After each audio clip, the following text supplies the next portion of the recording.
عبادات نہیں ہوتی، روزے نہیں رکھتے، حج نہیں کرتے، ہم سے زیادہ ہوتے۔ پاکستان سے زیادہ مسلم آبادی آپ کے ہندوستان میں موجود ہے۔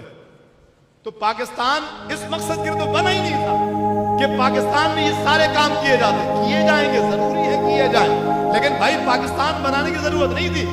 پاکستان نہ بھی بنتا تو ہندوستان میں یہ سارا کام ہو رہا ہوتا۔ سرکار اعلیٰ حضرت امام رسالت نے تو دین کو اتنا سارا کام کیا، وہاں سے کیا۔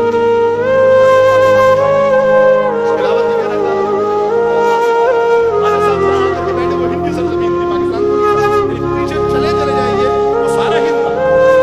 دیگر پاکستان کیوں بنایا گیا؟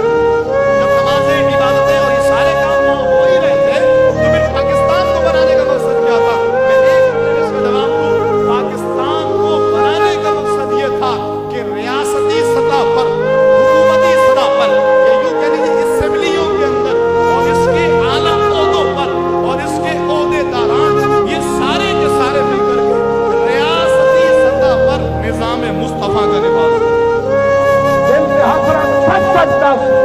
ہے مسلمان کا مطلب کیا؟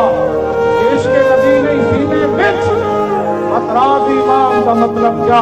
اور ہندوستانی ٹھیکہ سے اتنے نقصان کا مطلب کیا؟ جسے پاک نبی کی عزت نہیں، اس پاکستان کا مطلب کیا؟ یہ پاکستان صرف رسول اللہ کے لیے بنا ہے، کسی بدماش کے لیے نہیں بنا، کسی عیاش کے لیے نہیں بنا، کسی لبرلزم والے کے لیے نہیں بنا۔ پاکستان کا مطلب کیا؟